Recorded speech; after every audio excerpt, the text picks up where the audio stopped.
is Tarik Talk.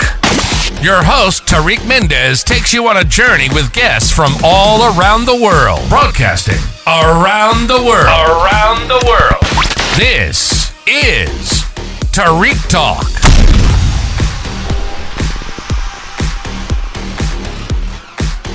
All right, guys, today I'm here at the Brooklyn Army Terminal during the Chishama Open Studios with Stephanie. Stephanie, I'm sorry, but you're going to have to help me. Stephanie Warburg? Norberg. Sorry, yeah. I know English. I'm a ESL kid, so. No problem.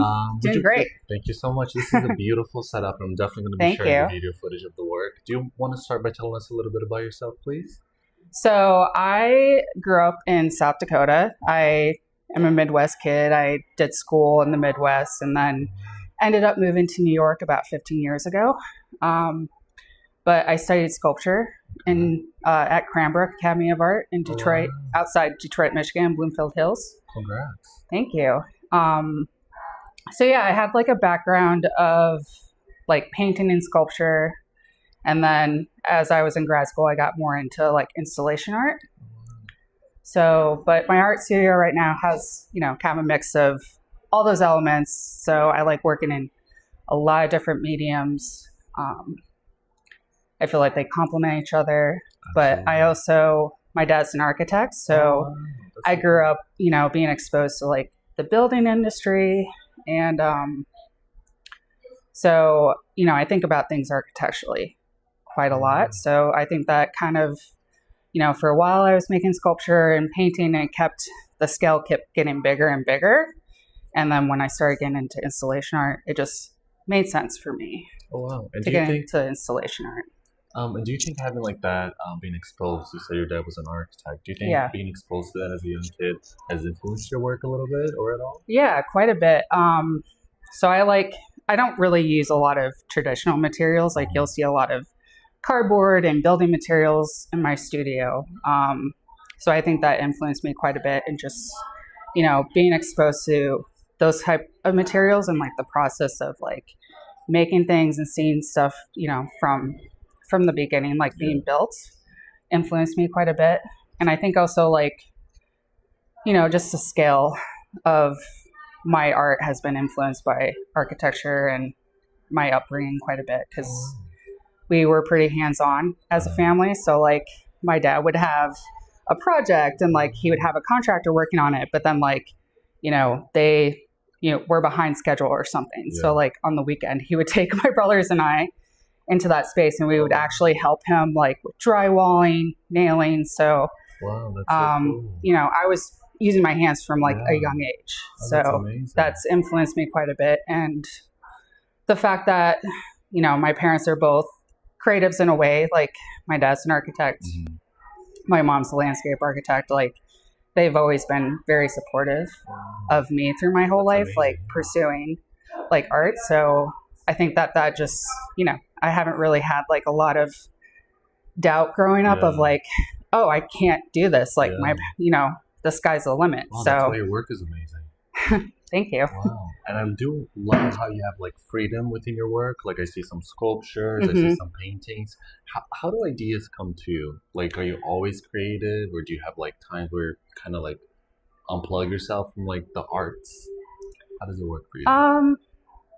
I feel like I always have ideas going. It's more of a issue nowadays, like being outside of school and like working full time of like actually getting into the studio and having, time to play and create with things. So I feel like, I feel like ideas come through, like music, architecture.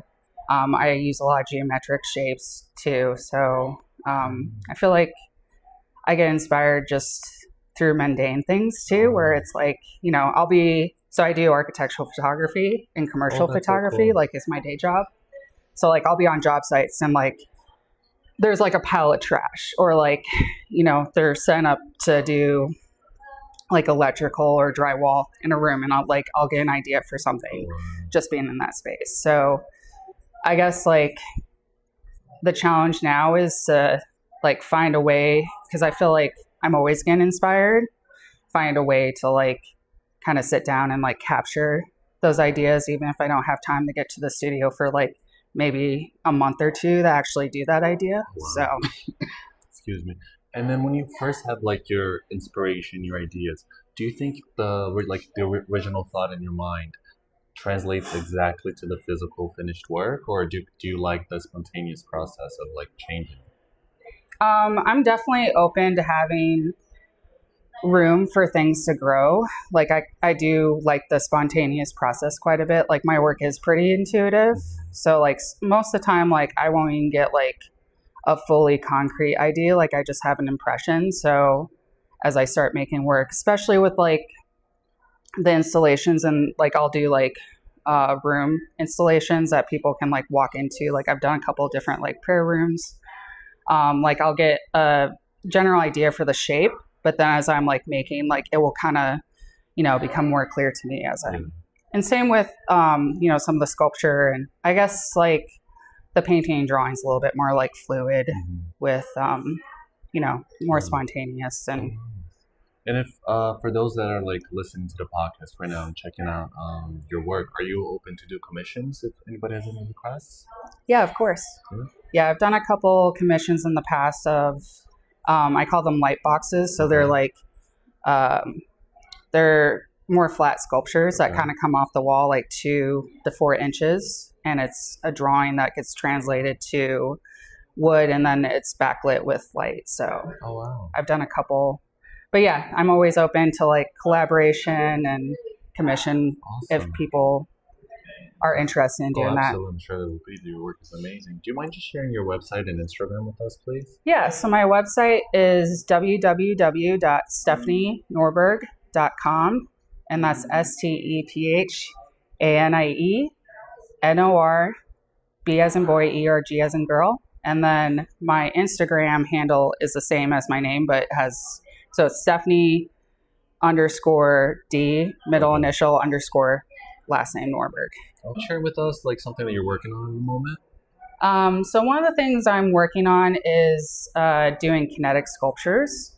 So sculpture, I use a lot of light and sound in my music. So having, the physical aspect of movement paired with the sculptures is something that I'm exploring right now. Oh, I love that. And I love how it's like such an immersive exhibition that you can like, be part of and, take pictures and just stare at it. It's really beautiful. Thank you. Stephanie, it's been a pleasure. Thank you so much for being on the podcast. Everybody, please go follow her, check out her work. Hopefully, ask for some commissions or just buy the original work. She's a fabulous artist. And thank you again, Stephanie. Thank you so much. Thank you. Thank you for listening to Tarik Talk. Follow Tarik Talk on all social media channels and check out the video interviews online.